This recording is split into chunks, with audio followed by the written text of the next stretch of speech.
In my session, I will talk about the 10 protocols of leadership and how to effectively design business structure, whether you're an entrepreneur or whether you are a lead manager or corporate leader. And for the last couple of years, I've been teaching on the protocols and kept committing to writing a book. And so tomorrow is the release of the book that's called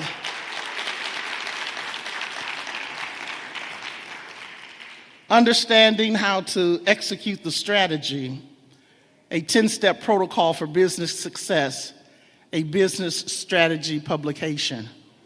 And so tomorrow is the release of that book. And for all of our registered guests, you will get a complimentary copy of the book.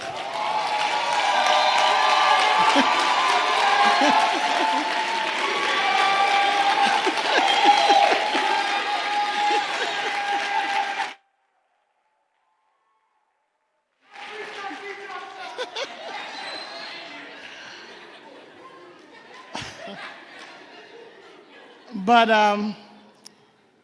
the book just came literally off the press. I want to give to the individual I dedicated the foreword to.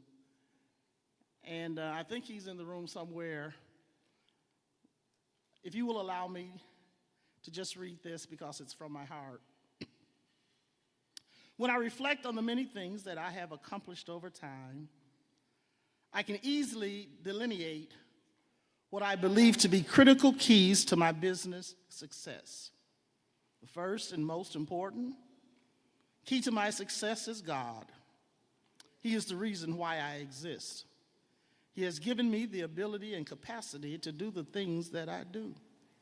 He has gifted and anointed me with skills and proficiencies that allow me to manage and operate in business from day to day.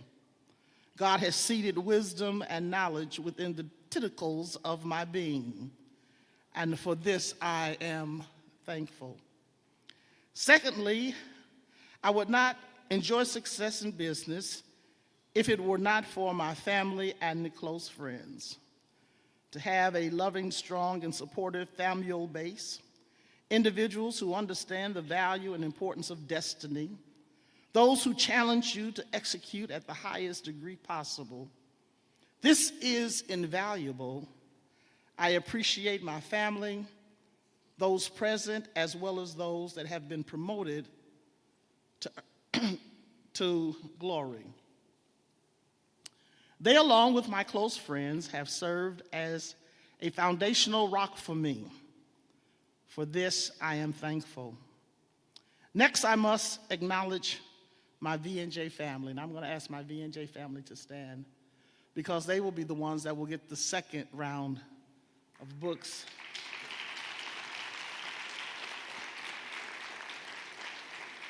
Okay, y'all can be seated. Your check ain't going up tomorrow. The anchor of my success is hinged on having a team that consistently executes daily. Our motto at V&J is Yahtzee. You are the standard of excellence. I have been blessed and afforded the opportunity to work with employees over the years who have proven themselves to be faithful and committed to our stated goals and objectives. Because of their superiority in delivering great results, V&J has been recognized as an industry leader. Thank you for being the support team that make the vision possible. But then lastly, let me acknowledge my customers, both internal and external. Your continuous support of me and my organization is sincerely and highly appreciated. I could not have made it without you, and I am grateful for every customer. Now, as I end this foreword, I want to dedicate this book to a very special person.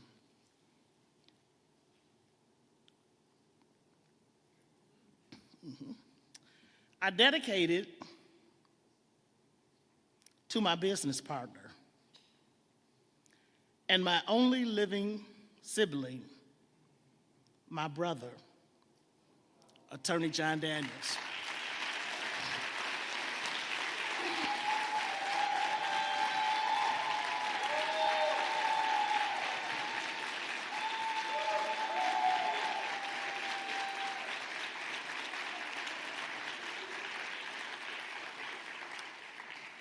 John is a result-oriented leader and a brilliant world-class attorney. He is skillful and insightful and is recognized as one of the who's who's among attorneys. He is a legal mogul who has executed major business transactions nationwide. John Daniels is an astute businessman. He's not flashy or flamboyant, but has the heart of gold. John is a man who loves his family and humanity, one who seeks to build community and leaders, one who is always seeking ways to improve the lives of others. He is a champion for many, including often serving as a champion for the underserved. It would take the remainder of this book for me to chronicle the life of John Daniels, his corporate life, his business life, his achievements, because they are so gigantic. That's John. And for those of us who know John, we appreciate his sincere drive for excellence. I am honored to be his business partner, and for over 40 years, I don't look that old, but we have blazed this business trail together. Let me share a little secret with you.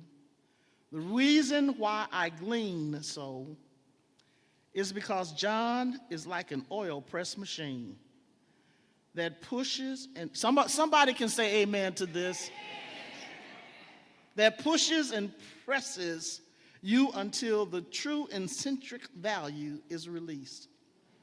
John, thank you for pushing and pressing me, and I thank you for being my hero. You are a true hero in a blighted world that is sometimes challenging. Your unwavering selfishness and dedication inspires us all. Thank you for your service and your sacrifice. Thank you for loving me, believing in me, and being not only my big brother, collaborator, and confidant, but for being a man of extraordinary courage who motivates countless individuals to excel and soar above the norm. Thank you, John.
Italy, South Africa, to Colombia, and Australia.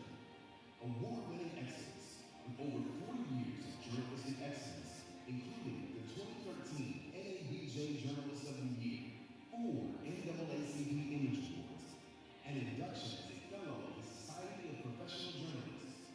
Roland has demonstrated time and time again why he is a trusted source of media. His powerful commentary on issues like voter suppression has made him a thought leader in journalism. Please join me in welcoming a trailblazing media icon, a man who stands at the intersection of news and activism, Mr. Roland S. Martin.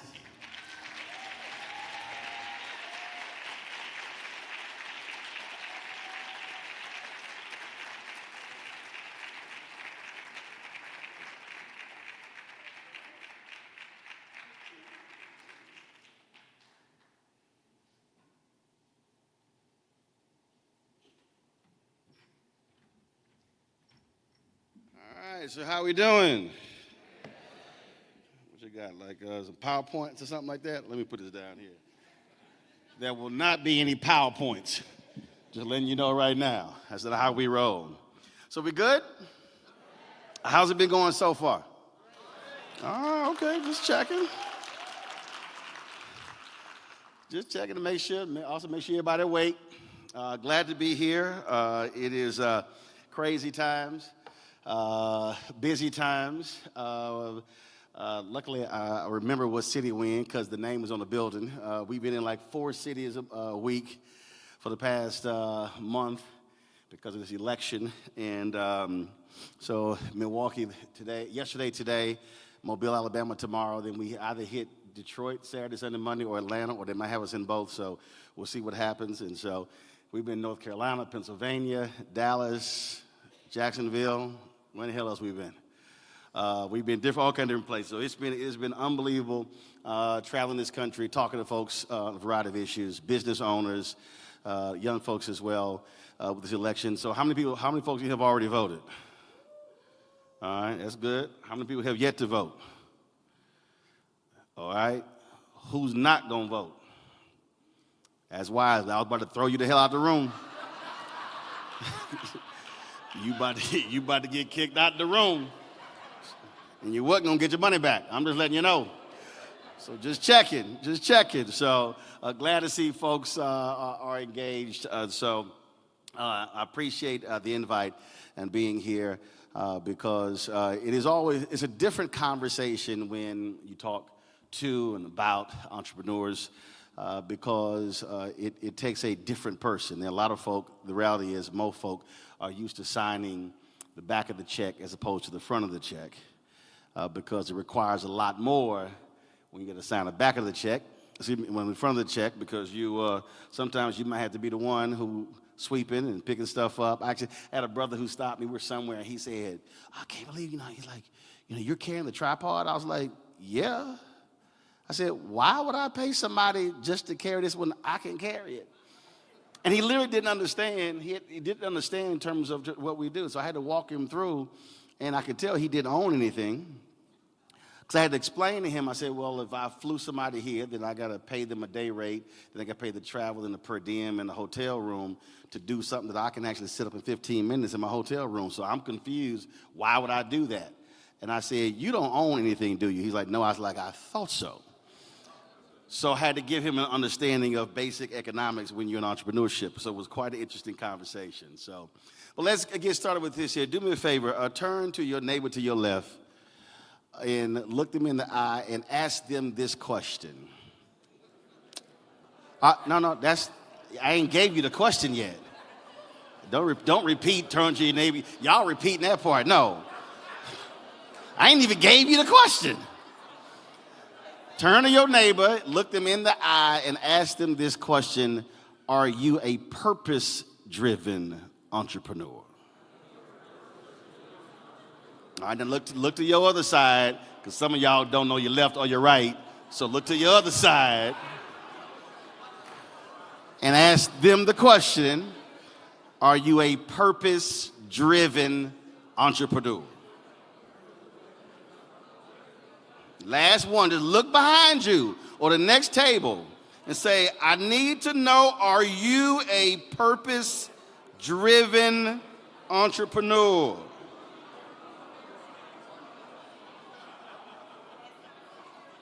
All right, there we go. There we go. All right. All right. Okay, I didn't say give a speech, just ask a question. Some of y'all going overboard. Let me also say this: you can share this with your friends because we're live streaming this on my Black Star Network, and so folk who not here, and that's one of the good things when you own it. You ain't got to ask nobody, so you just go ahead and do it. Which is one of the reasons why I started, because we live in an information drought. And so we appreciate also the folks who are supportive of our network. We launched the show 6 years ago, launched the network 3 years ago. We've grown it to 1.43 million subscribers on our YouTube channel, 5 shows. And a lot of folk told me that the idea would not work. It was very funny also that even the YouTube folks said that black news would not work. I told them, I said, all right, well, watch it work. And we were in a convention in Chicago, DNC. And so when you reach a certain level, they assign you your own person. And so we had a meeting with him, and he said that when they looked at all of the shows they grouped in the progressive category, he said, we were all shocked because out of all these shows, and some of these networks, they've got 3, 4, 6 million subscribers. He said, out of all of them, you have the longest average watch time per viewer out of all of those networks. And I said, well, we not shocked because we understood the work that we do.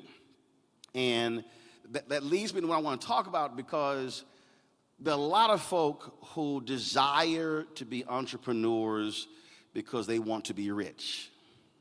And that's fine. If that's your thing, I'm good with that. And I totally understand. I totally understand economic freedom. I totally understand all of that aspect of it. But I think there's a different way of looking at it when you talk about why you are doing it. Last night, one of the reasons why we dragging a little bit, I had to do a lot of radio this morning, but we were up till 1 o'clock last night, and I was chatting with my man G, who owns G Clippers here in Milwaukee. And we did the show from his place last night, and he doesn't have a traditional barber shop. Actually, it's an old bank, and it's 8,000 square feet. And they have community events in there. They have a health area in there, and there's all kinds of different things that they do. He said he's hosted movies and poetry slams, and we're talking about all the different things that they actually do there. And I said to him, I said, well, you don't actually own a barbershop, you own a community center. He said, no, it's a barbershop. I said, I understand that the base of it is a barbershop. I said, but in reality, you own a community center. And so as we began to talk about it, and I said, okay, I said, well, let me ask you this here. I said, when you walked into this facility, I said, was this place open or closed? He said it had been closed for quite some time. I said, so when you walked into this place, what did you see? He started laughing. He said, everything we've done, I actually saw. I said, that wasn't economic driven, that was purpose driven.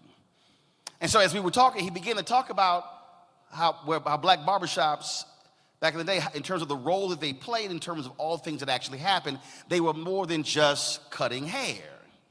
And so he was laying those things out. And so I began to say, okay, well, what's the next thing? What else do you want to do with this here? Because what I was saying is that if I was a barber anywhere in the country, I would be coming here to look at this place as the blueprint for the type of place that I would want to open.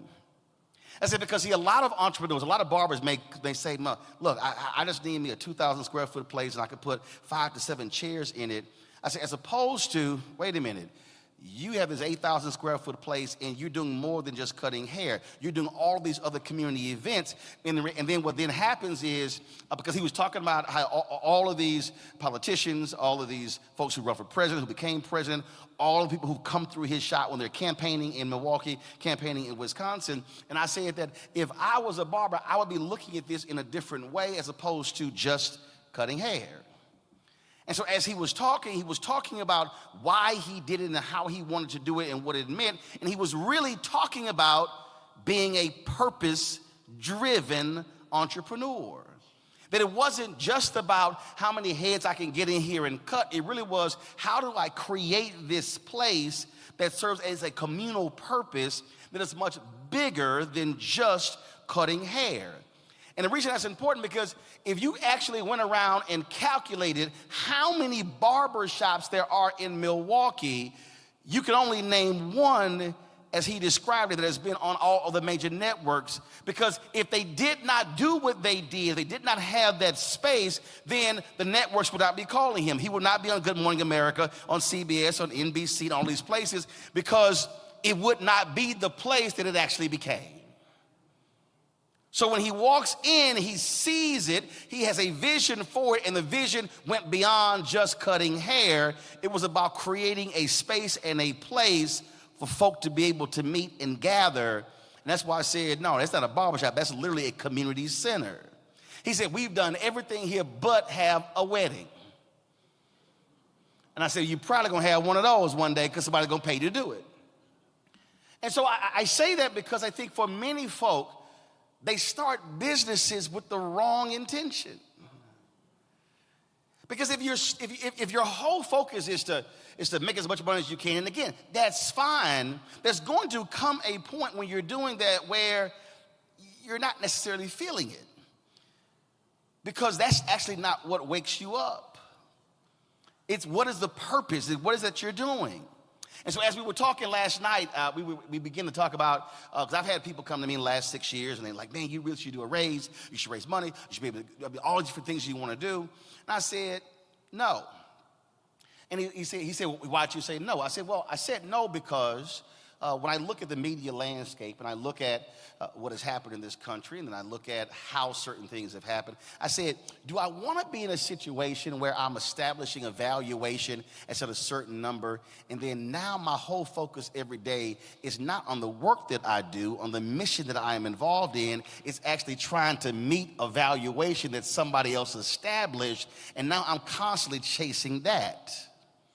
I said, see, if I'm spending most of my time with bankers and financial people and trying to sit here and, okay, what's the sales look like? And we're trying to hit this number to hit a certain valuation. I said, then I'm actually not focusing on the business. In fact, right before we even launched the show, it was very interesting. I had a meeting, and we were in this meeting, and we were talking to several people. And as they were talking, they were literally talking about, we could do this and do that, and then flip it and sell it. And I said, stop. We ain't built nothing yet. The conversation was literally about selling when nothing had even been built. And my focus was not on selling. I said, why am I starting a conversation about sale and we ain't even started nothing yet? We might want to build something to have something to sell. Because see, the motive was totally different. The reason I started Roland Martin Unfiltered and then Black Star Network was because I surveyed the landscape and I realized that we have a fundamental problem moving forward for Black America. What I saw was that Ebony had basically crashed, no longer was what Ebony was. Jet had gone out of business.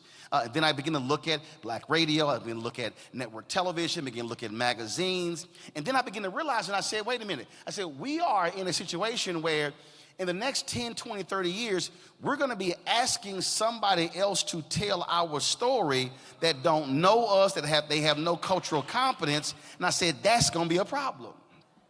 Also, it was because Tom Joyner was retiring in December 2019, and I understood by being on that show for more than a decade, the role that it played, and I said, there has to be something that is different than what we're already seeing out here. And so when TV One, it was very interesting, when I sat in Alfred Liggins had called me to his office, the CEO of TV One, and CEO of Urban One, was the parent company of TV One. And I had known for months that we're talking about, well, do we keep it as a 5-day-a-week show, News One Now? Do we bring it down to a weekly? So we go into the room, and other executives thought he was going to take it from a 5-day-a-week show to a weekly, where we're sitting in there, and he literally says, I'm canceling the show. He then begins to explain to me why. They were refinancing their debt, and so wanted lower interest rate, and so they were cutting out a certain amount of money. Now, here's what was interesting, because as he is talking, as he is literally explaining to me, I'm already planning. Not one time, that was December 2017. Not one time since that I never felt like some people, man, was it a punch in the gut? I was like, I wasn't even thinking that. And in fact, after we met, one of our executives, we went to her office, and she said, I can't believe, because she thought they were going to make it a weekly. She said, I can't believe this would have happened. She says, what about you? And I was sitting in her office, and she's at her desk, and I'm looking at the wall, and she's talking. I said, I'm already beyond that. She's like, what? Like, we just walked out of the meeting. And he just said the show that you've had for the last 4 years has been canceled. I said, I know, I'm already planning. That literally was my mindset. And from that point on, and with the staff meeting, and folks were devastated, which I totally understand. And it wasn't that I had 8 more months of the contract, but I understood where I was trying to go, and I did not operate as if this was the be-all to end-all. I was like, cool, that thing ends, now what's the next thing? Because that's also the reality of life. And so as we're sitting there, and I began to plan this thing, what people didn't realize was that when I was at TV1, and then when I was also at CNN, I was actually buying equipment while I was there. I was already planning it. I knew exactly what I was going to do. So when the moment came, I already had the foundation of a business for our business, that is with your gear, because there's nothing worse than go, okay, something happens, you lose it, and then you're like, okay, dang, I gotta build everything from scratch, because while you were at another particular place, you weren't planning for what was next. And so people were looking at me trying to figure out, they were like, well, I don't understand why he is not tripping. And I wasn't tripping because, again, I'd already positioned for what was next, because I knew that was a end date on that particular thing. But again, it was purpose driven. So a couple of months ago, after the show ended, in fact, it was Victor, there were a bunch of people who were like, man, we want to meet with them. They were all up, they were really upset. I was like, y'all, chill. That ain't gonna do nothing. You are trying to rekindle, or you're trying to get something out of old wineskins. I don't deal with something that's old. I said, focus on what we're doing that's new. And one of the folks who was really upset was Lee Saunders, who was the president and CEO of AFSCME. And so when the last day of the show, ended, an hour after the show ended, I was in Lee's office explaining to them what I was launching. 24 hours after that, I'm at DCA Airport. I don't call it Reagan Airport. It's DCA. Some of y'all gonna get that a little bit later. He calls me, he says, we're in. They were in as the first sponsor of the show, $250,000. We launched the show 8 months later. But it was mission driven because he invested in it because of the mission. And so then a couple months later, we did our State of the Union. A bunch of the members of Congress who were black were protesting Trump and the State of the Union. So I said, well, we're going to do our State of the Union. So we called a black church in D.C., said, let's do this thing. And so all of a sudden, they said, cool, let's do it. And so we put the whole thing together. And so I'm sitting here about an hour out, finish makeup, getting set. Then my phone rings. It says no call ID. And normally I don't answer no call ID. I'm like, you trying to hide from folk? And it's Tyler Perry. Now, mind you, I had met Tyler, but Tyler and I never had more than a red carpet conversation. Hey, how you doing? How's it going? He said, man, I'm sitting there watching some of your videos. Please tell me you are launching something. He said, because you are really our only voice out here. I said, well, Tyler, as a matter of fact, I am. And so we're sitting here, and I said, I'm literally about to go live in about an hour. And then he said, well, I can't go through what's happening right now, but you and I may be working together soon because I'm working on some things. And he was transitioning out of one of his deals, out of his Oprah deal into his new deal with Lionsgate in BET, which became something else. But again, he was saying that here's a moment. But remember, I was doing it because it was mission driven. I saw what was needed in the space. And it wasn't, again, just about how much money I can make. I was like, this is what the piece was. And see, and what's amazing about that is that when the folk who rock with you, who got your back, who say, wherever you go, we're going, they followed. In the 6 years we have had this show, my fan base has contributed about $3 million. Now let me help you out. I don't send them swag. I literally said, let me explain something to y'all. I ain't sending you no hats, shirts, t-shirts, mugs, bags, tote bags, bumper stickers. I said, because all that stuff costs money. The postage costs money. We're going to take all the money that's going to go into the show. People like, cool. I'm proud out of the 31,000 donors, we've maybe had 100 people who've complained and they didn't get any swag. But what's amazing about this, and again, this is what happens when you're mission driven. I travel this country and people literally walk up and would press my hand with their donation.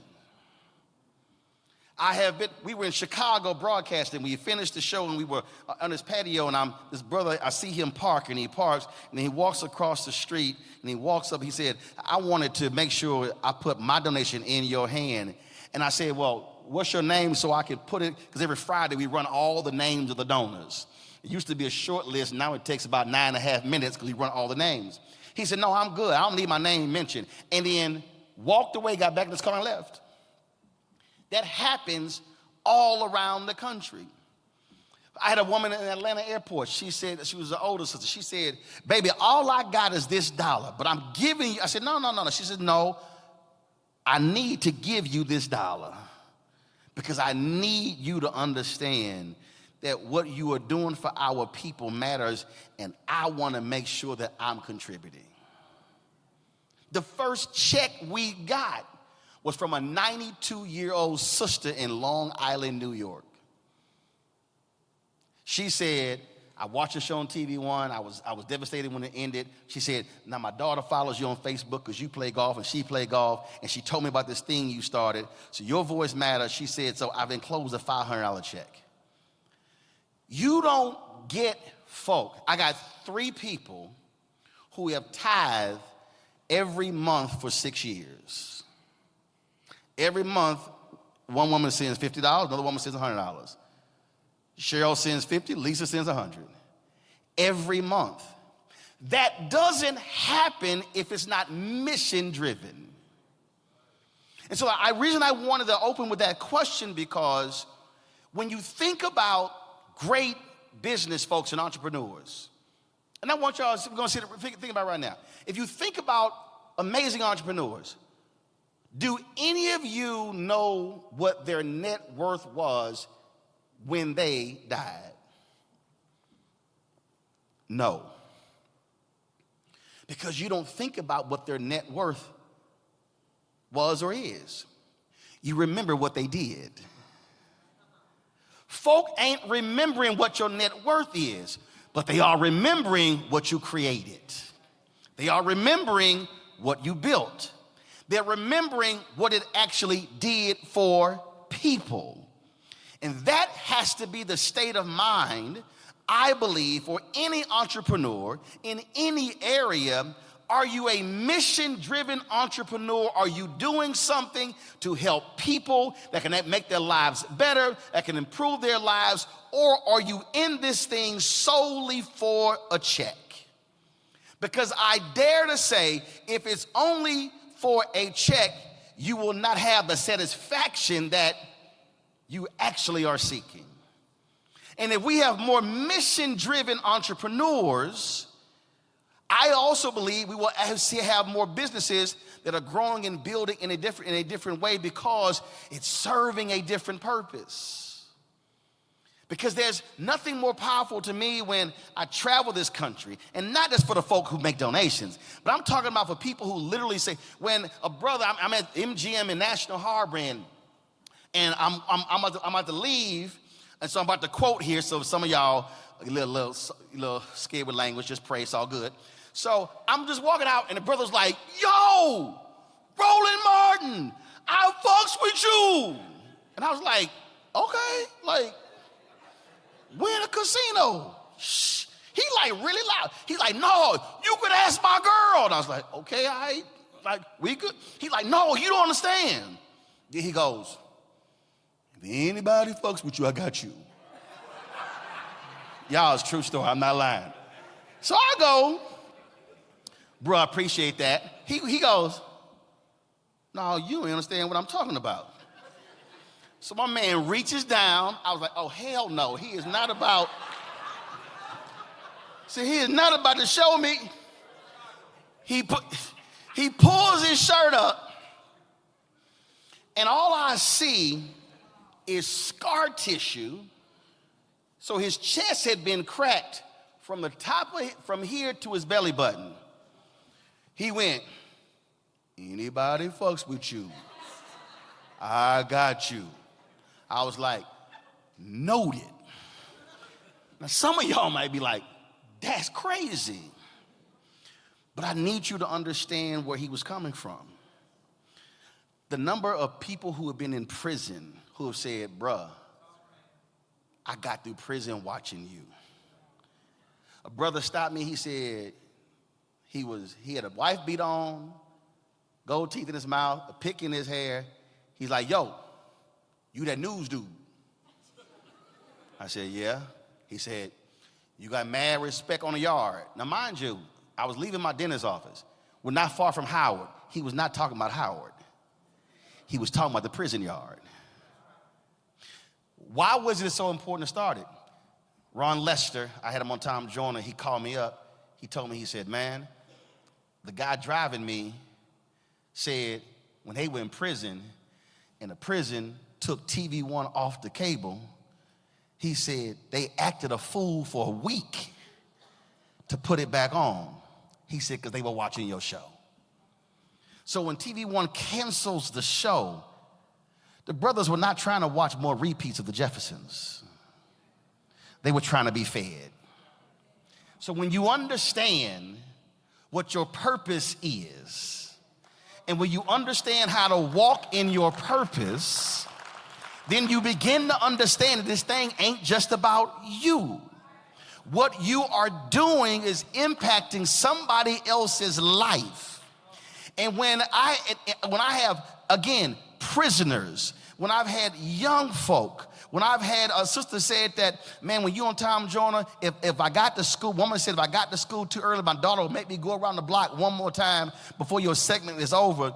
And the next day, on the Monday, I shouted her out on the show, and I said, Tom, I met this 13-year-old girl, and she said this, and I got an email, thanks for the shout out, but I'm 12.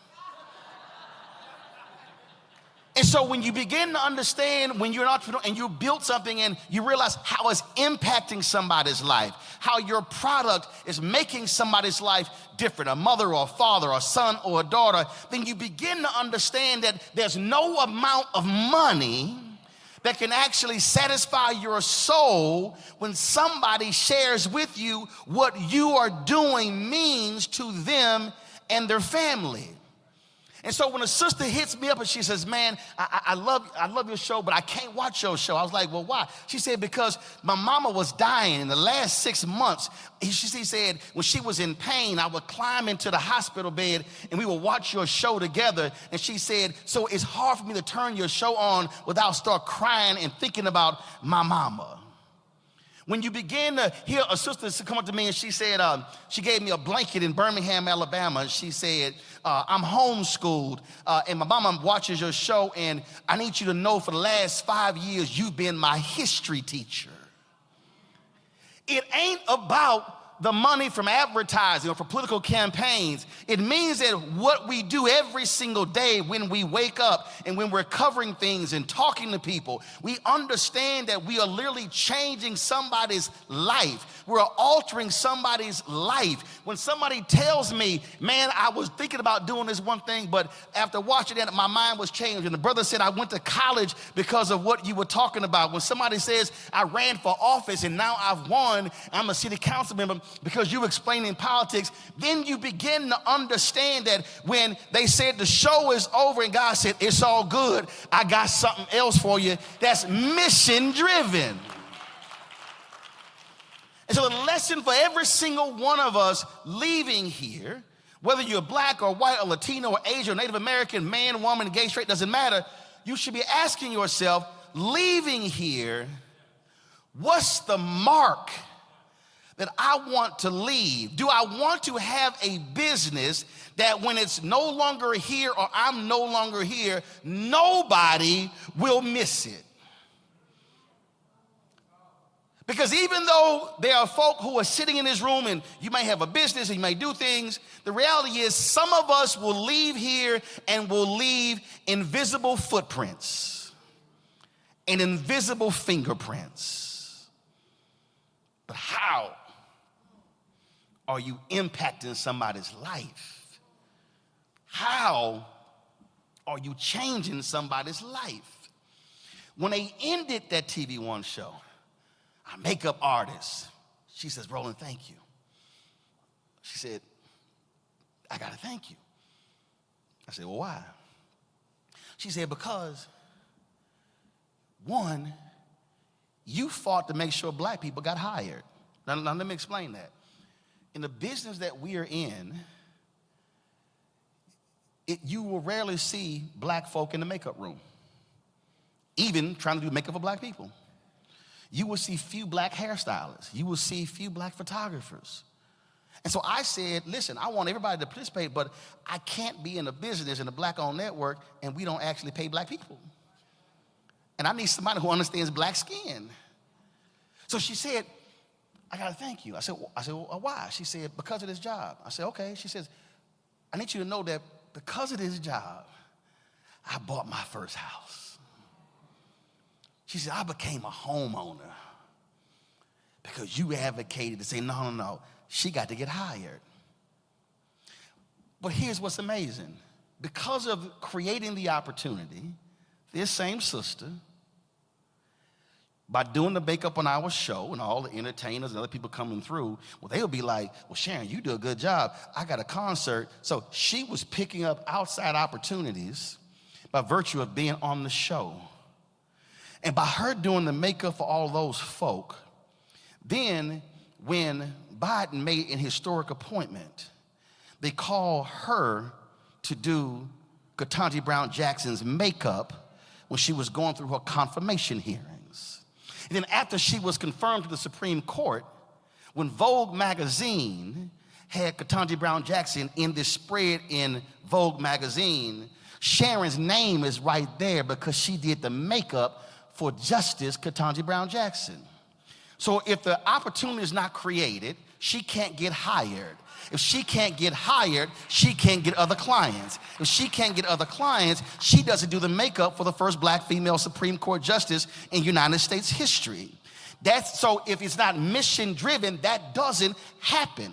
And so what we do doesn't just impact me and my family, it now impacts other families. It now impacts other folks' children. It now impacts generations. And so when it's mission driven, it goes beyond your bank account, and all of a sudden now it begins to impact other people. And so if we begin to think totally different about how we are moving and operating as entrepreneurs and business owners, we're building things, we're building businesses. It won't just touch us and impact us. There's going to be a child of a child who you will never ever meet, who will say, thank God that my mother or my father connected with that business owner in 2024 or 2025.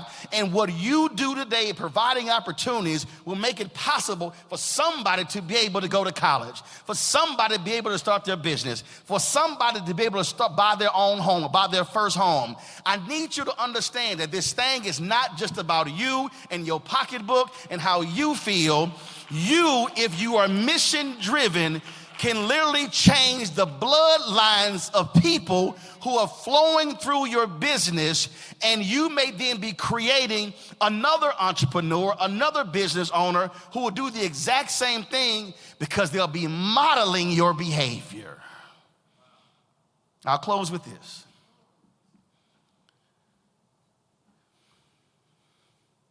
I don't worry about what other folk got.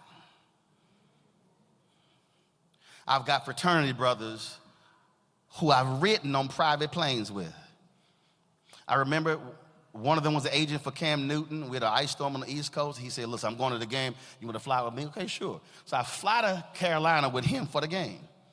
Well, he had to go to Atlanta. We were supposed to go to New York. He had to go to Atlanta for a meeting. So I was like, well, damn, now we stuck in Charlotte. Well, we at the game, and I'm talking to Michael Strahan and Terry Bradshaw. Michael is flying back to New York on his plane. All right, I got to go to New York.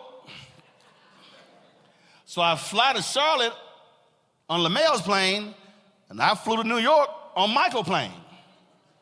Now, I know some people who get in their feelings like, oh my God, I got to have that. I'm good. I ain't got no problem going back on Southwest.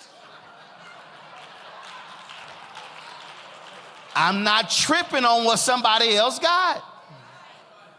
Somebody asked me, they were like, well, man, but don't you want, I was like, y'all, I'm good. I said, I've had a 10,000 square foot house, 6,000. I said, my parents right now live in my house in the Dallas suburbs, 2,500 square foot, paid off the same very house that I had to file bankruptcy for that I now own. I said, if I got to go back to that, I'm good. Why am I saying that? It's because I'm not driven by some other measurement that actually don't mean nothing.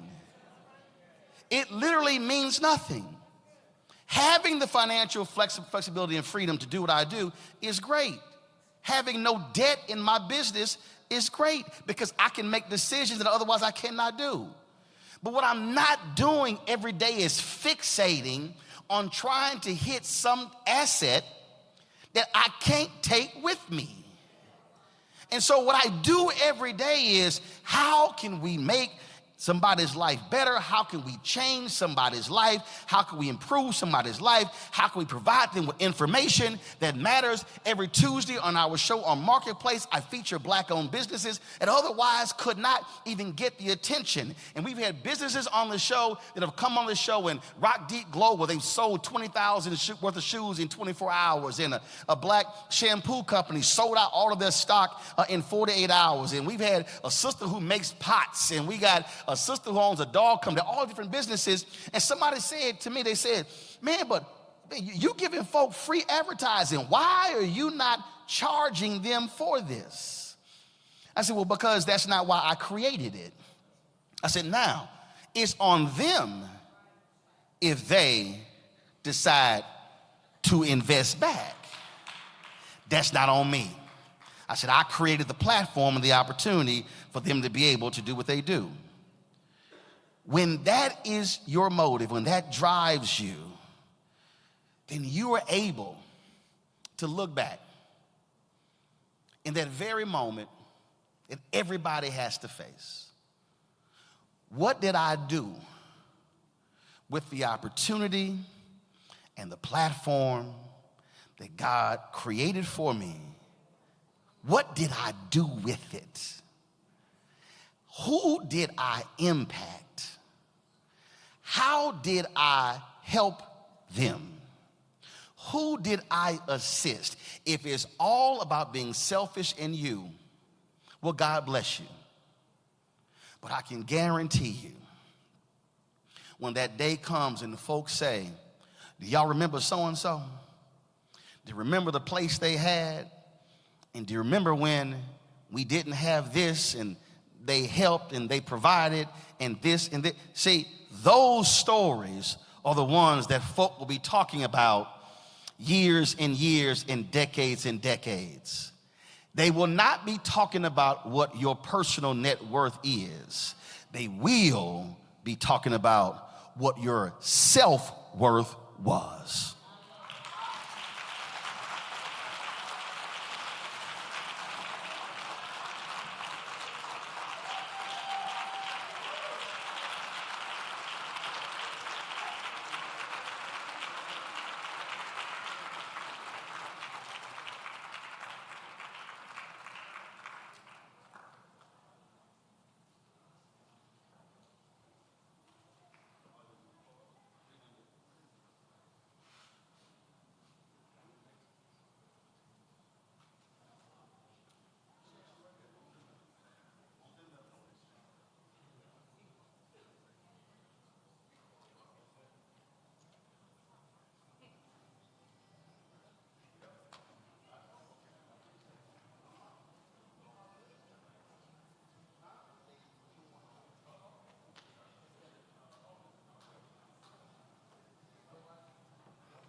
Ladies and gentlemen, that's what you call real talk.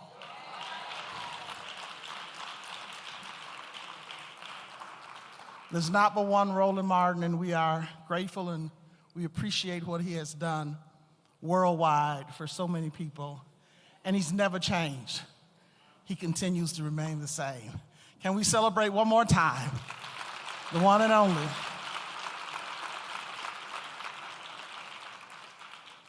I believe it's time to take a short break, and then afterwards, there'll be 2 sessions going on.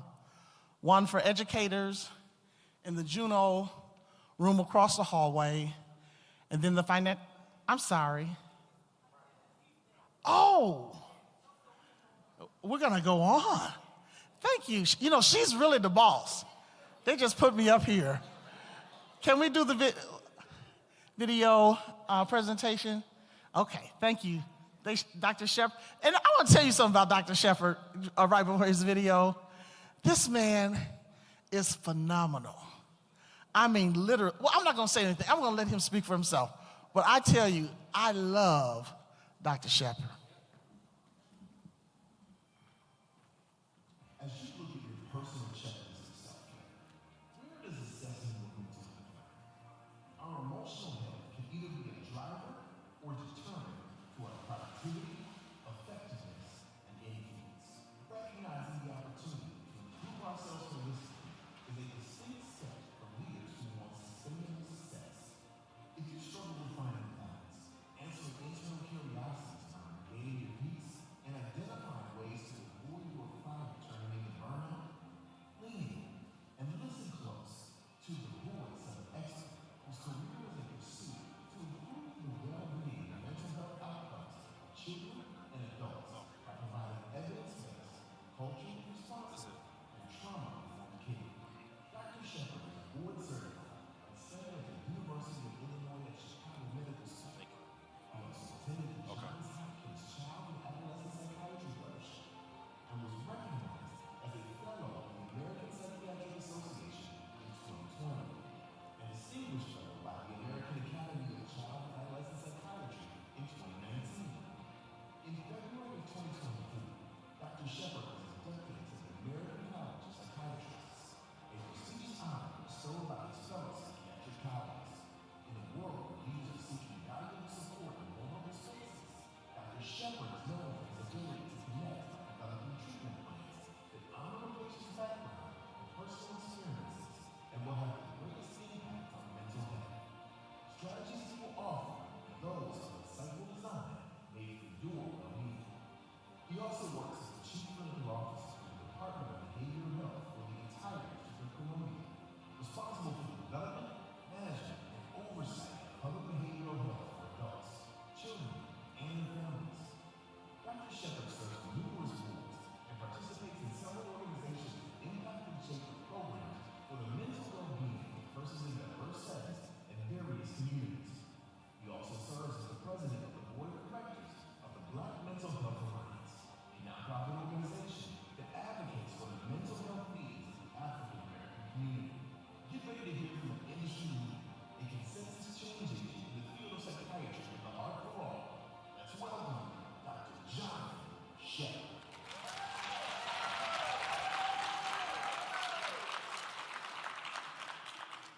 Thank you for that introduction, and I appreciate being on this platform. Let me just get a couple things out the way, and then I'll be able to be clear-minded, be able to center. I am grateful to God, first of all. I am grateful to God, who is the head of my life. But I want to thank the Daniels family. I must do that. The Daniels family provided a platform for me when I was in residency. And Bishop Daniels, Bishop Cedric Daniels, who I miss terribly, and provided a platform for me when I was just beginning how to be able to incorporate the spirituality along with the mental health and some of the physical health aspects. He invited me to come, and then Commissioner Hattie Daniels Rush, miss her also, and she began to incorporate me into some of the educational and professional development things. And then the Queen, as I've already said, what has already been said today, Dr. Valerie Daniels Carter. I appreciate you so much. I just got to get all that out the way in order to be able to go forward because, as Mr. Roland Martin was just saying, you want to make sure that you give back to the people who have invested in you. And the Daniels family has invested in me. And so I tell you, it is an honor to stand before you all today on this platform to talk about my passion, what drives me, what gets me up in the morning. Yes, I am a physician, and thank God I am a physician. Thank God I got the debt to show it to. Amen. I will take up an offer if somebody want to. I got just about 41,000 to go to be done. But I will say this: what wakes me up in the morning is not the paycheck. What wakes me up in the morning is knowing that God has given me another chance to help somebody live the best life that they can live, mentally and emotionally. And so I want to thank you all, and let me get going here. I got all that out the way, so now I'm ready to go to work. Yeah, I feel my energy. I feel my help here. Let's go to the slides because we have some work to do today. I will not go through everything. I do have another opportunity tomorrow to share with you on a more individual basis. So we're going to talk about staying lit, all right? Staying lit. Now, we don't had lunch. We don't heard from Mr. Roland Martin, so I know it's going to be kind of hard to come, but trust me, I want to keep you all lit up in here today.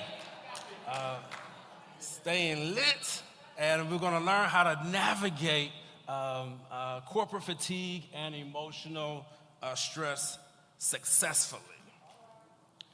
All right, that's me. All right, keep on going. Here are our objectives, 4 objectives. Anytime I speak, I want to make sure, I don't care how well I do or how bad I do, but I don't plan to do bad. If I have not covered the objectives, if you cannot go back and say Shepherd did not hit all 4 of those objectives, then it was a fail. So I want to make sure that we hit those 4 objectives right there that's in front of you, discussing the positive effects of living holistically, introducing the 10 steps to move from stability to wholeness, strategies to manage stress, and then identifying methods to protect a person's baseline and live balanced lives. All right. Repeat this saying after me. Stars are born out of pressure. All right, a little bit louder. Stars are born out of pressure, but can burn out due to pressure. Yep. So let's look at this. As I was preparing for this, had a wonderful example that just happened just this past week. And the theme, and you'll hear the thread that goes through here, fatigued yet performing. Fatigued yet performing. Now, I don't know if anybody in here knows who this player is. I know I'm in Milwaukee, and I know y'all are a huge football fan team. Oh, yes. Oh, yes. Oh, yes. You all are mostly fans of the team that we used to hate in Chicago. Yeah, but I know we have some Green Bay Packers fans up in here. Oh, absolutely, absolutely. Jordan Love is on my fantasy football team. Now look at this, look at this, look at this. We have this quarterback here who just played on this past Sunday. His name is Anthony Richardson, black quarterback. And he was playing and had just gotten hit after a play. He was running around. If anybody follows football knows that he's been injured a couple weeks. And he went back into the game, and he got winded. And he tapped the top of his helmet and said, "I need to come out of the game." They said, I was tired.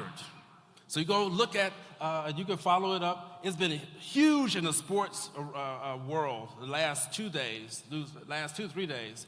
And so here you hear the head coach saying, Anthony Richardson knows he can't sub out for being tired amid criticism. The leader of the team got tired, tapped out, said, I need to sit this one out, coach. Coach got mad. He did take him out, put Joe Flacco up in there, got mad, and was like, what is happening up in here? You know, how you gonna sit out a play? And so if you go online, I mean, commentary was all over the place. You know, they call him weak. They call him soft. I mean, they call him all types of names because he got tired and fatigued from playing. Next slide. I'm going somewhere. I had to give an example of a male. Now I'm going to give an example of a female. Fatigued, yet performing. Remember in 2021, right? Tokyo Olympics, where the renowned Simone Biles had to stop because she had what was called the twisties. Basically, she had an issue with her mental well-being, and she could not perform up to the par that she knows that she's able to do. So she said, I had to sit this out, coach. I have to focus on my mental health. After she withdrew from the gold medal events. Here's a question I have for you. Y'all ready for it? How do you handle fatigue when your team is dependent on you?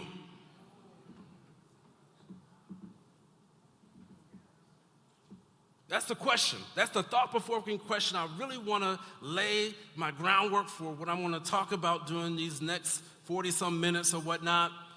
How do you handle fatigue when your team is dependent on you?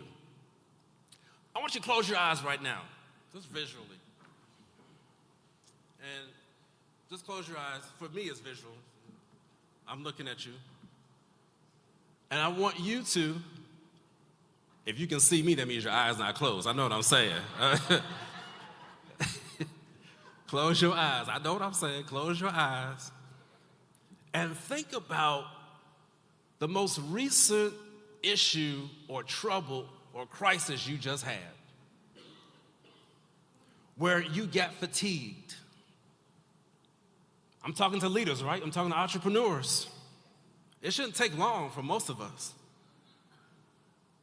And for some of you, keep your eyes closed. Nobody's going to take anything from you. It should raise, you should probably even have some type of bodily sensations. Some of y'all start squirming in your seat a little bit. Blood pressure kind of raising up. What I want you to do now, you got that in? I want you now to take a deep breath in, hold it, and now let it out. 2 more times. Keep your eyes closed. Breathe in. Oh, don't choke on the air now. I love the laugh, y'all, so I let it out. One more time, so we do everybody together now. Breathe in. Hold it, hold it, hold it, hold it, hold it, hold it, and let it out. Let me tell you what that does for you. When you're in the middle of a crisis,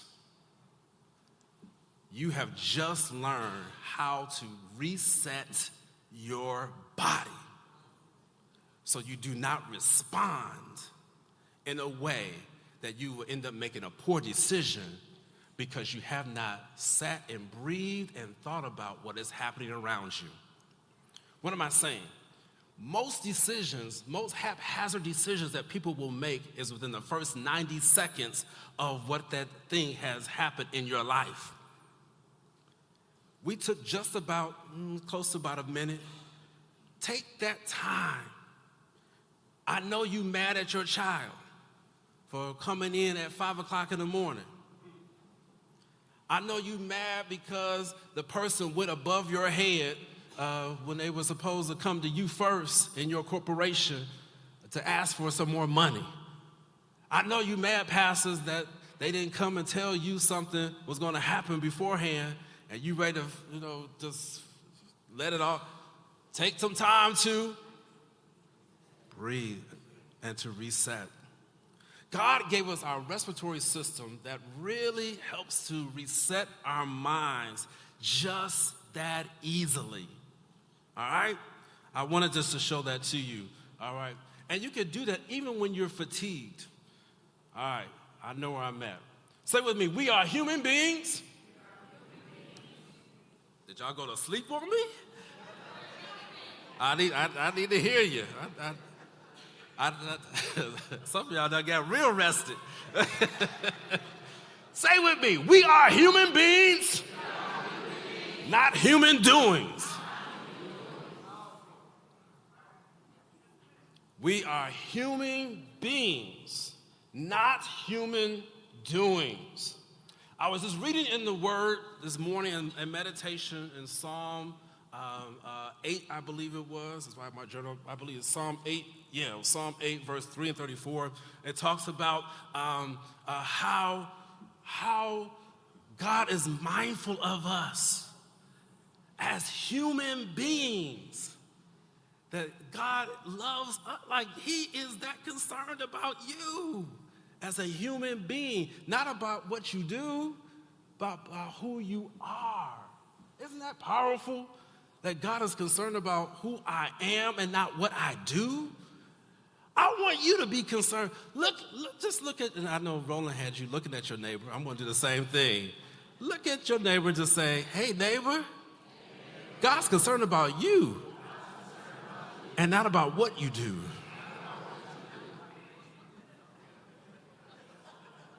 All right, next slide. So this is the definition of mental health. Again, laying a groundwork here, and want you all to see this definition. This is a definition given by the World Health Organization. Many people heard about the World Health Organization, especially during COVID, as they set the guidelines for how to be able to handle COVID across the world. Mental health means a state of well-being where every individual realizes his or her own potential, can cope with the normal stresses of life, can work productively and fruitfully, and make a contribution to his or her community. Wow. It is nothing mystical, because when people talk about mental health, Shepherd, don't talk to me about mental health. Oh my God, it's too much, it's too much. Or even people would demonize it, or it's just, mental health is very clear. And if you don't remember it, I have shepherdized it for you. PCWC. Say with me, PCWC. It's still too low. I like to hear people. PCWC. P stands for potential. Say with me, potential. Cope. Work. Contribution. Those are the 4 tenets of mental health. Anytime that you're talking about mental health, it should lie within those 4 tenets. Number 1 is potential. Potential speaks to the untapped skills and possibilities that lie within you. That's why we were here. I gotta tell you, the Daniels family, their mental health must be on 100, because they are concerned about the untapped skills and possibilities of people. This is why Dr. Valerie Daniels Carter created this. She didn't realize it was about mental health also, or maybe she did, but it's untapped skills and possibilities, the potential, the power to win. Then cope means that you're able to move through your issue with success.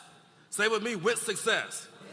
Because there are people who are moving through their issues, but they are not successful. They cope, but they use the wrong things to cope. Oh, I hear it up in here. Do I gotta give you some examples? Come on here. Some of y'all use food to cope. I knew y'all didn't like that example. I knew y'all weren't gonna like that example. Now we messing, I know. Oh my God, let me eat this whole quart of ice cream. No one the doctors told you got diabetes. It makes it make me feel good. I'm just coping with this stress. Wait a minute. The gas station fried chicken we just talked about. I mean, we just just cope. But when you are in good mental health, you understand your potential, and then you understand how to cope and what you need to cope. Number 3, you work, and Mr. Martin just talked about that. A lot of us, we work, but we're not working according to our purpose or design. When you got this good up here and when you straight up here, you don't have to worry about comparing yourself. You're mission driven. So that's why I worry sometimes about people's mental health. I do get concerned, even some people who are popular, because I be wondering, like, man, where's your mission? What's driving you? When I wake up in the morning, literally, I get up. Yes, I am tired at times, but I get up because I know that it's another day where I can fulfill God's calling for my life. Do I feel like always PCWC? No, I don't. Let's be real. I'm the doctor type, but no, I be like, God, do I have? But I understand that it's bigger than me. When you're a leader, and I'm talking to leaders, you have to understand that the stuff that you do is bigger than you. But you cannot allow those things to take you out. That's why I'm talking up here, because some of you are operating fatigued, and yet you're still trying to perform, and it's not working. That part, right, yeah. Yeah. And then the last part, I know where I'm at, last C is contribution. When you understand your mental health, you make a contribution to your community. I don't understand people who don't make contributions to your community. Again, thank you, Daniel's family. You have shown us a perfect example of how to do that. When you are operating in good mental health, PCWC, I had to spend a little time there just to make sure, because too many people get it wrong. This is the definition of mental health. You can take it. You can say, I got it shepherdized. I got it officially shepherdized. PCWC. P stands for? I don't hear you. P stands for? C stands for? W. C. Wonderful. Oh, I hear it. Now, here's some definitions real quick. Fatigue. I want to take this mic. I like to walk too much. Fatigue, weariness of or exhaustion from labor, exertion, or stress. That's fatigue. State of attitude or indifference, apathy brought on by overexposure. There's also a tendency of material to break under repeated stress. Wow. Let me just deal with that real quick. 2 things. Apathy. I talk a lot about, since the pandemic, I talk about the 3 A's. The pandemic really did a number on us as human beings. And it caused 3 things to happen, 3 A's. Anger, anxiety, and apathy.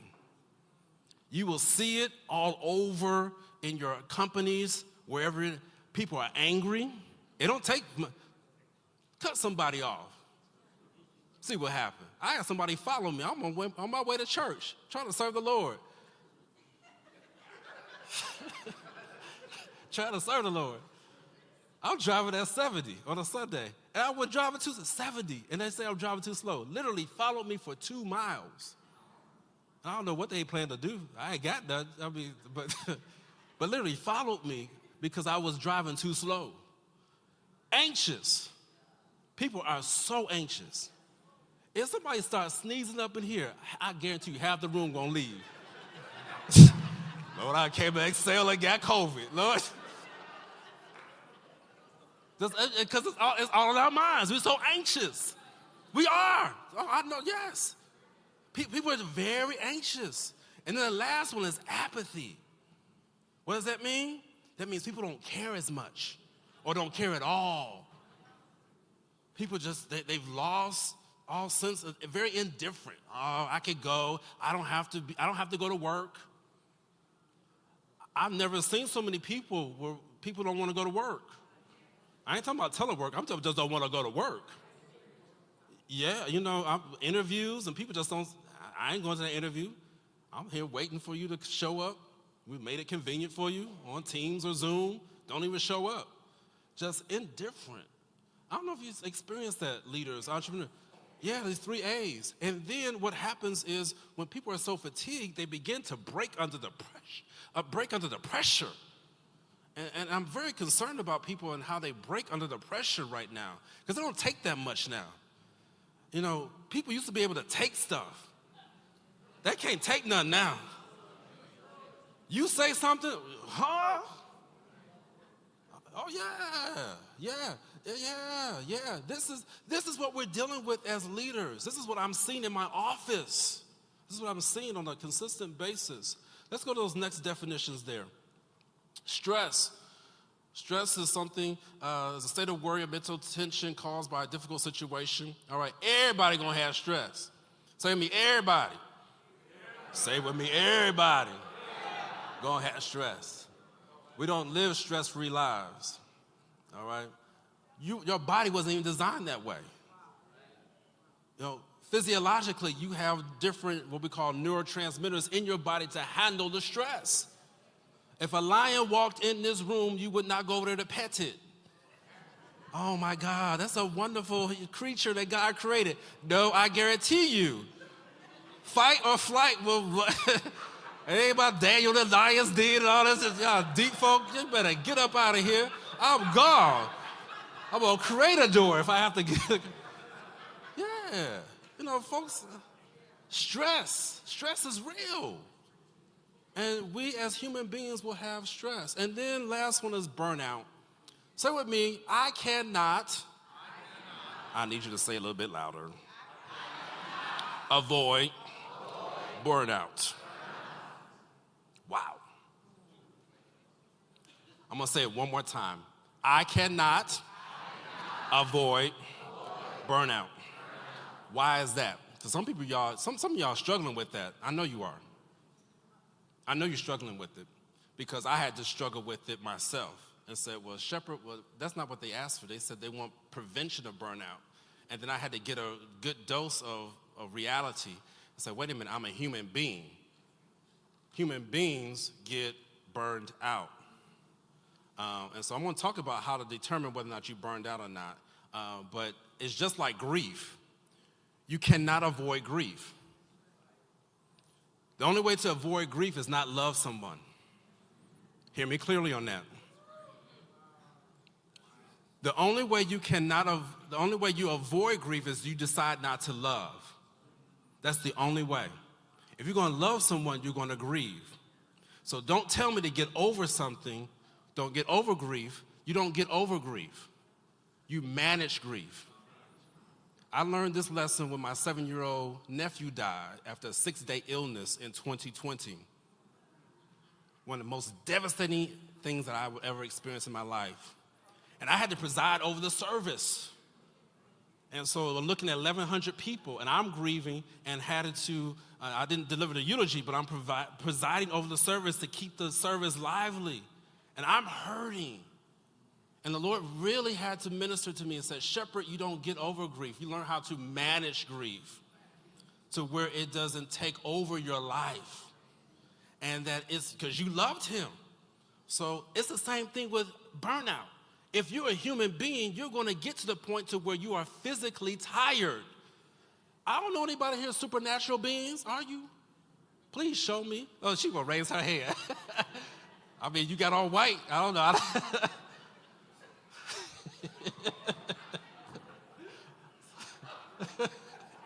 I told y'all I love to laugh, y'all. But I'm just saying, all of us have physical bodies that will all get tired, and we cannot avoid burnout. All right, let me keep going here. All right, say with me, you cannot burn out. A little bit louder. You cannot burn out until you catch on fire.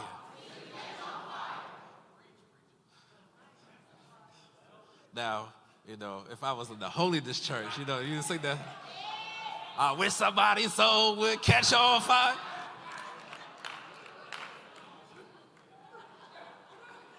But see, they sing those songs and whatnot, but what they didn't tell you is that when you catch on fire, you're at risk for burnout. You're not at risk, you're gonna burn out. You have to realize you catch on fire. Let me just go ahead and say it. I've been trying to hold it. There are some people, Lord help me to say it the way I want to say it. There are some people, you don't have to worry about them being burned out because they ain't committed. One of the major ways in which you know leaders that people are burned out is that they are committed to something.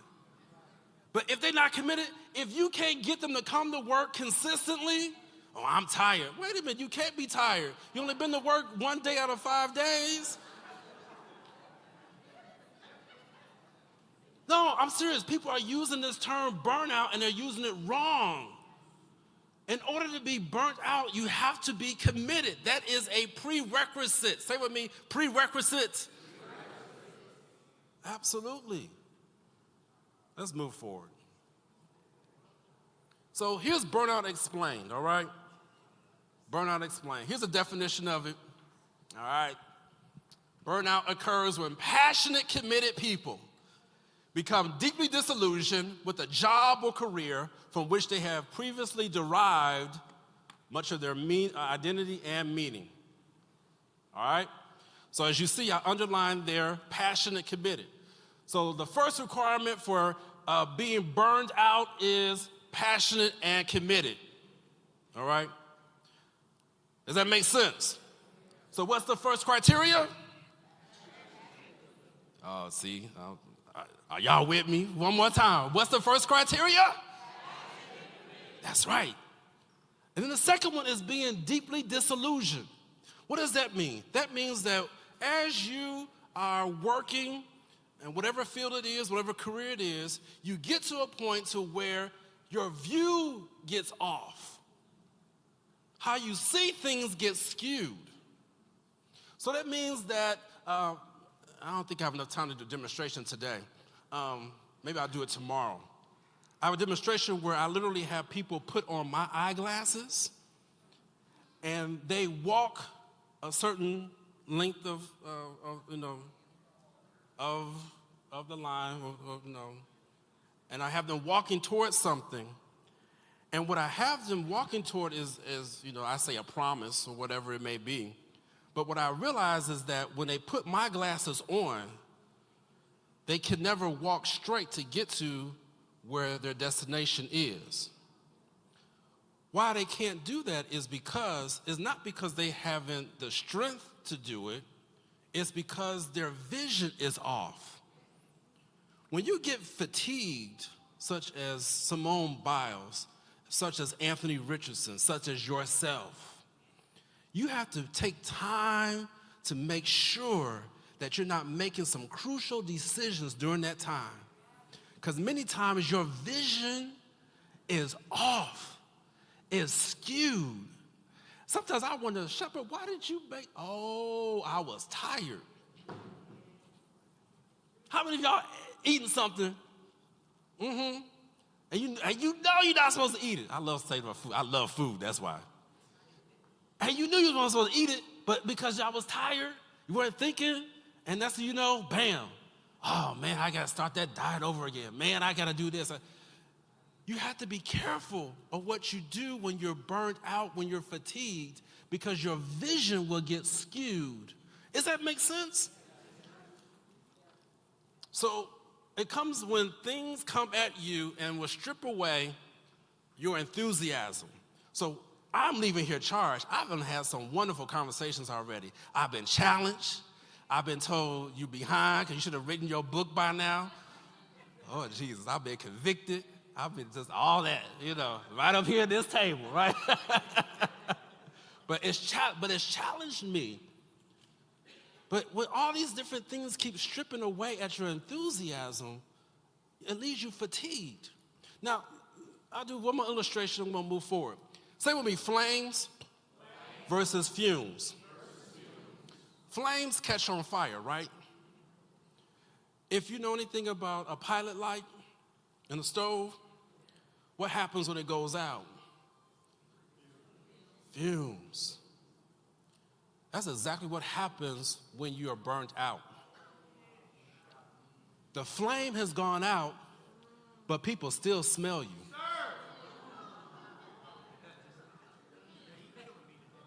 They smell you.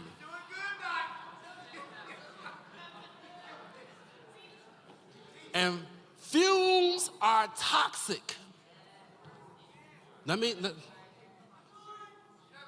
Fumes are toxic.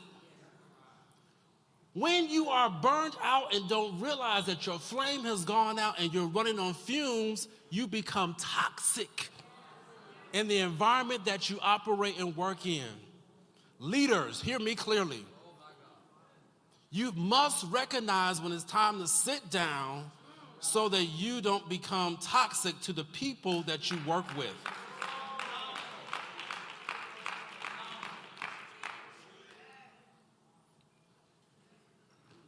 When you get to that point, you can't blame nobody else. And then be open to hearing when people tell you, I smell something.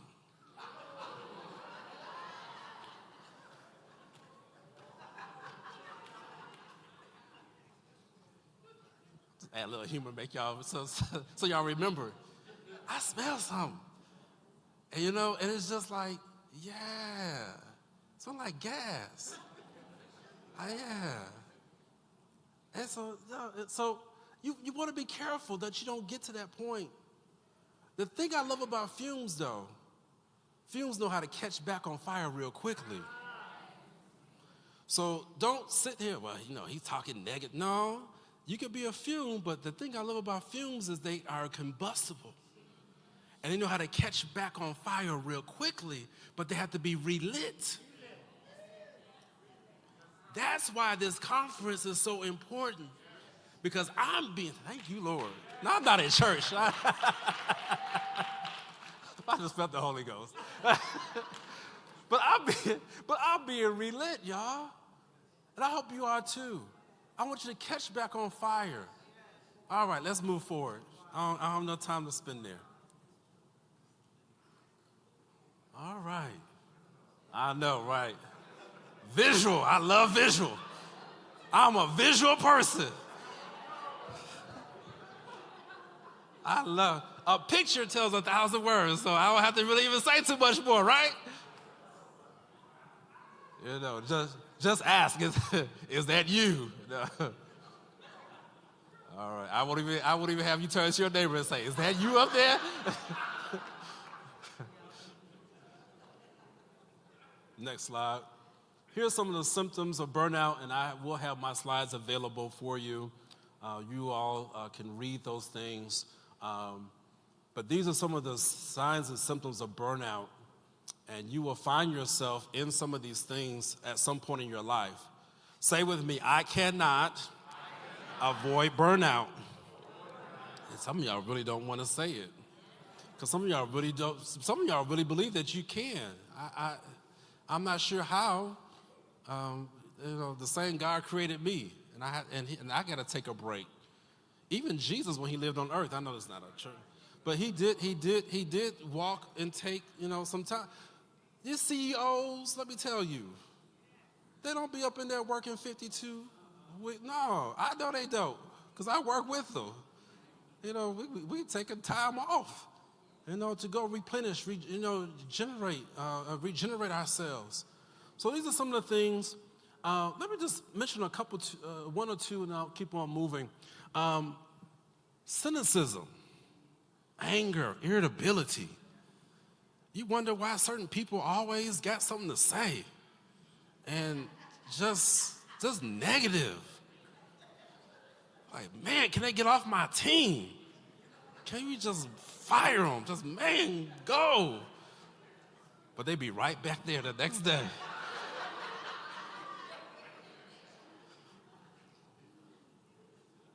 These are some symptoms of burnout, you all.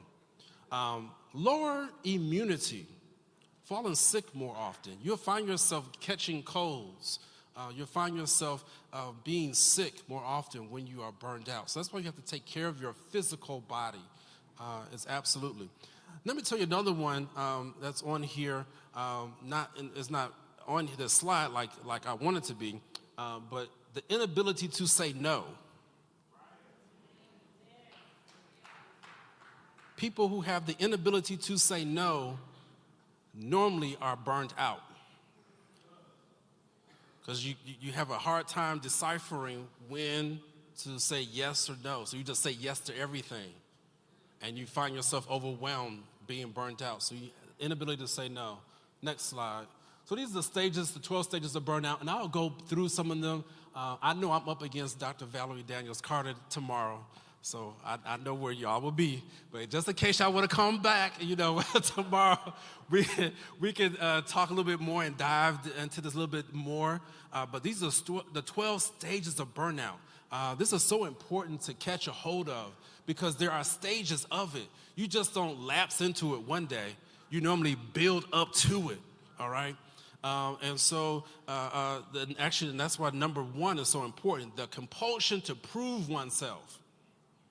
A lot of people who want to prove themselves.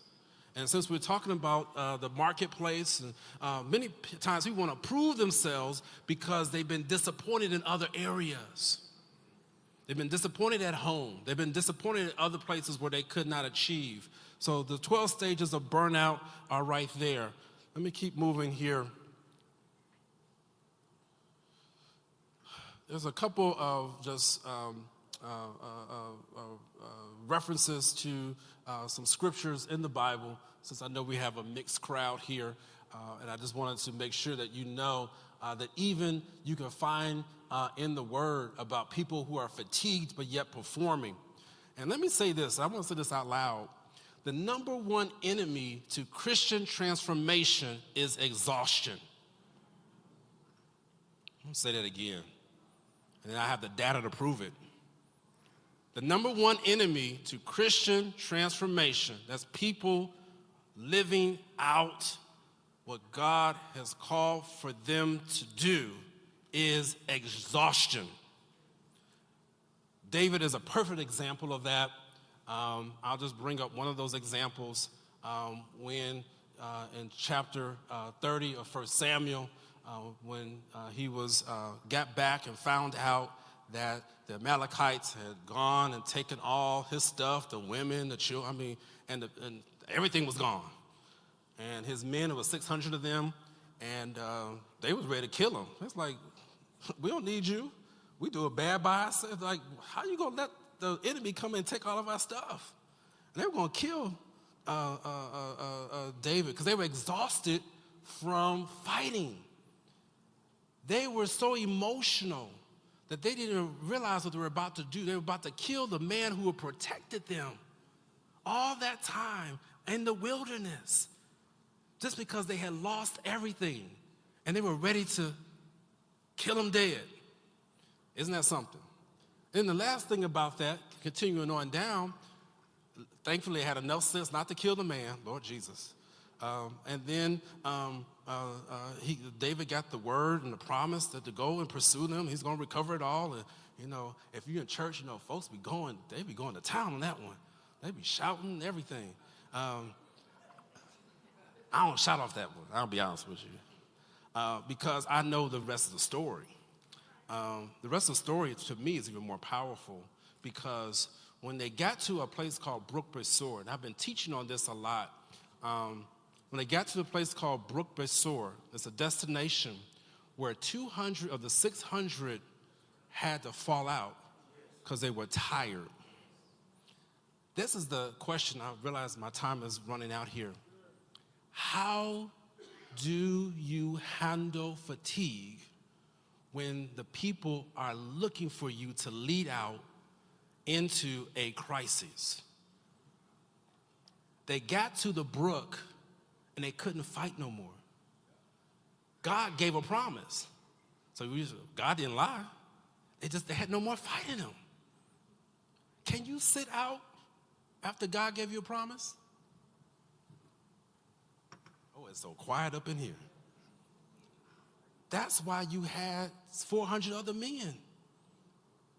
And let me tell you, the 200, I wish I could sit and talk to them just to wonder, what was it that caused you to be so fatigued? Why is it that you had no more strength to go further, even though you knew the purpose that you had? I want to challenge you all. Man, I feel the Holy Ghost up in. I'm sorry for those who, but I don't apologize.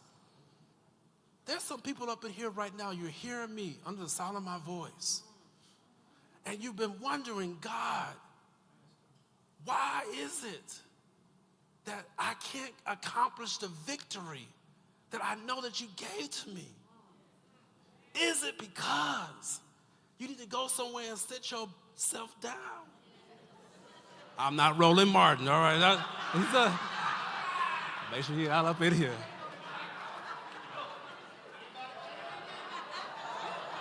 Ah, man.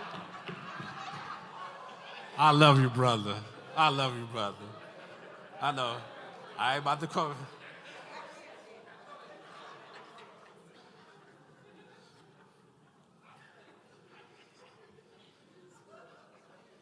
But is it because we have not sat down to refresh ourselves? This weekend, I need you to look at a couple things. I'm going to come into my conclusion slide here. Again, we have some more time tomorrow to talk about this, because I feel some of y'all tugging on me right now. I really do. I feel you tugging. And some of you all, and I talked with a few other people about superficial stuff. I'm just hitting some of the superficial stuff. There's some stuff underneath the surface that some of us are dealing with, of why we're fatigued. And we need some more time to go underneath the surface to get it up, so that we can continue the fight on to get to the promise that David had. Slide, please. We work from a place of rest. We don't rest from work. Say with me. We work from a place of rest. We don't rest from work.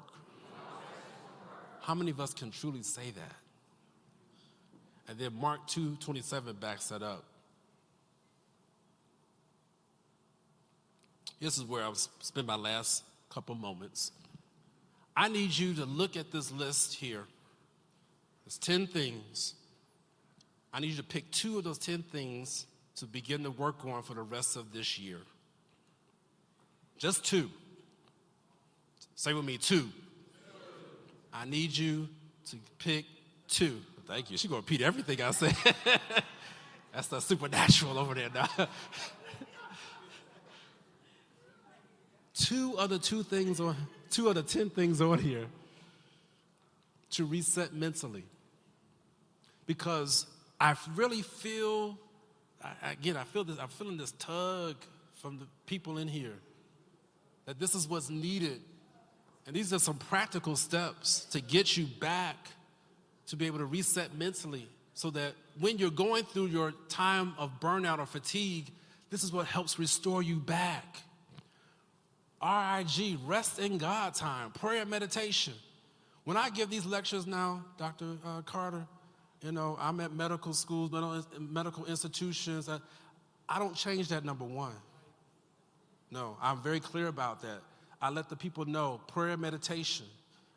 That's how I got that. I told you I was even meditating this morning. Can I just be transparent? The Lord had to do a number on me in this year, 2024. It said, Shepherd, you're not praying enough. He said, you're not praying enough. There's some things that, and then not only did he make sure that he took some stuff away from me in some areas that I normally am strong in to make sure that I trusted him. This has been a very difficult year for me. I ain't gonna lie, and it really has. There's been some major challenges I've had to deal with personally. And I may not look like it, but let me tell you, this stuff I'm talking about, I'm living it out. I'm living it out. And so are you. I stand here not to say that I've achieved this. I stand here today to let you know that you can do it. That's why I stand. So we practiced the relaxation breathing already, using your shower time. Amen, because people were not clean during the pandemic.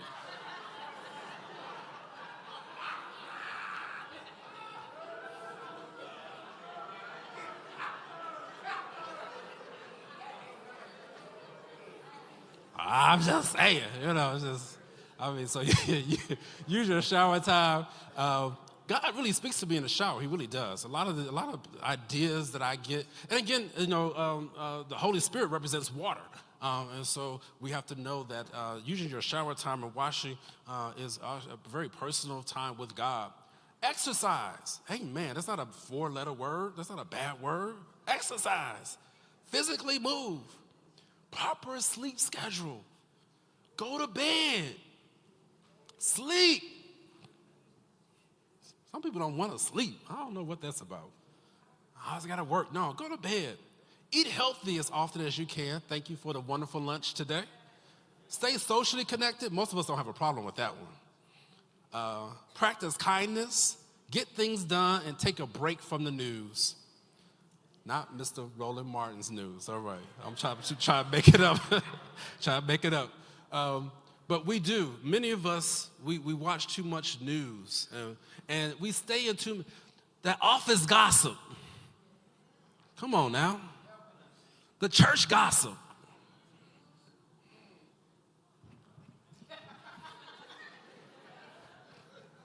Take a break.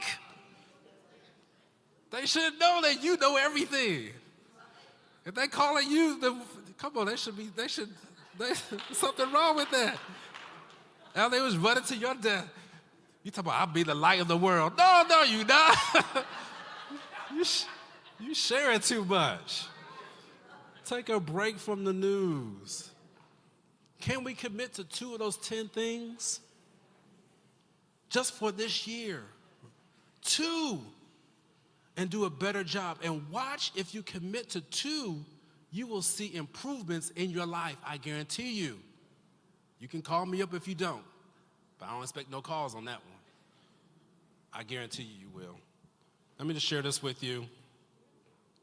Protect your baseline, all right? Limit your after-hour work calls and conversations. I know that's difficult to do for some people, but limit them. Then schedule your relaxation time consistently, and then ask for help from your colleagues, friends, administrators, and then say no more often when appropriate, okay? Your baseline is where your PCWC is operating at ideally, so we will have dips. There will be times when we go below our baseline. That's okay, that's when we get fatigued, but you wanna protect your baseline. So while you're here in this conference, identify what your baseline is and then protect it. And this is how you protect that. And then repeat this saying with me, just because you take breaks doesn't mean you're broken.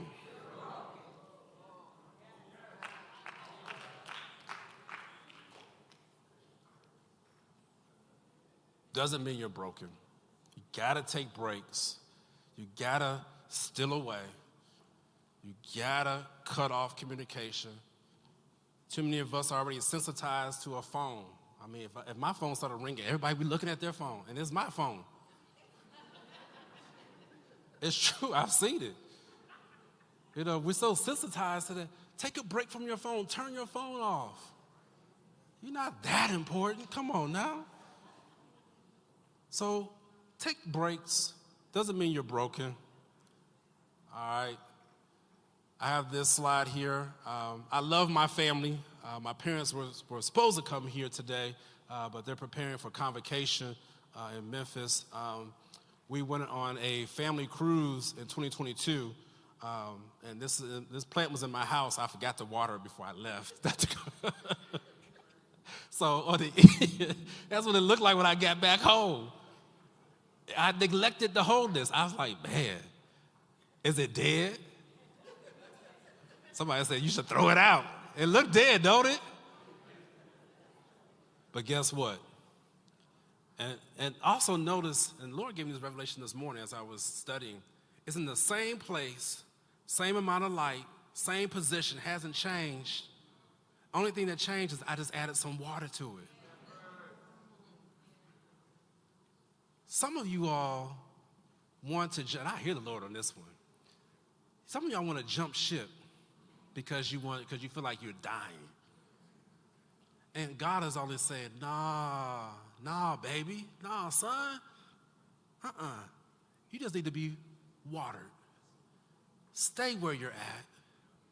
Now, for some people, you do need to move, but some people, you jump ship way too much. And look what happened. I just watered it after, I think, maybe 3 days, and it sprouted right back up. So let me just tell you all, do not neglect your wholeness. You might look like this when you came to Excel, but you're going to come out looking on the right when you leave this conference. This is how, put that back up, put that back up, put that back up. One more. This is how you can reach out to me. Get my QR code on there. Reach out to me. Would love to hear from you all. I am done and on time, thank God.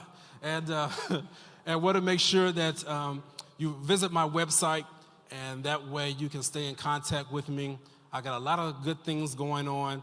Want to make sure that if you're in need of any direct care services, I may be able to point you in the right direction. Or if you need me to come and speak to your audience, whoever, just let me know.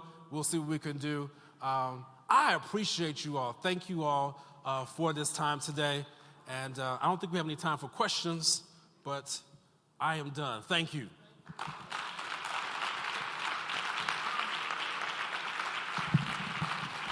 Ladies and gentlemen, let's give Dr. Shepard a round of applause. Thank you so much.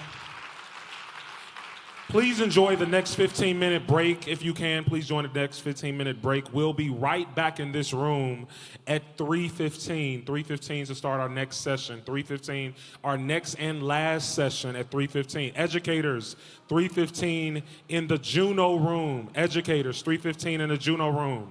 For those of you that will be traveling with us going to the Holy Redeemer campus to meet with President Bill Clinton, please be downstairs at 5 p.m.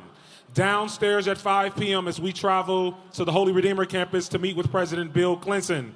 Other than that, please see everyone this evening at 6 p.m. in the Monarch Room for our time of celebration and fun. See you all right here at 3:15 for the last session of the day.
Let's get ready. We are about to start. We are about to start our last session of the evening.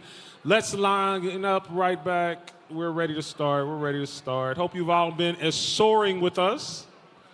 Hope you've been soaring. We're ready to start this last session. I heard her when she said it last Welcome to Excel. She did? Turn this off. You want to use this mic? Oh, this is fine. I just, I'm gonna just sit down. If you would take your seats, we are preparing to start.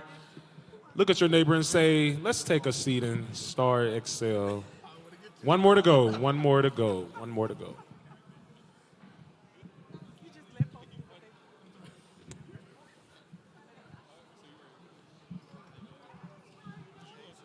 Okay. What's your name? Yes. Millsap. Yep. With a no S. No S. Yeah, that'll be good. Oh, yeah. Okay. Sit down.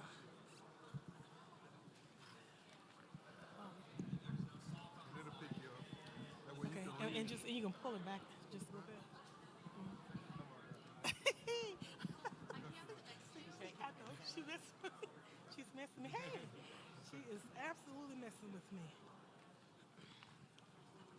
That's good. You need a little lecture. You good. Yeah, is it on? Is Should I turn it on? I don't know how to turn it on. okay. It's all right. Okay, Ron, are you with BMO? Yeah, let me get this Milwaukee. BMO. Okay, we don't have banks where I live called BMO.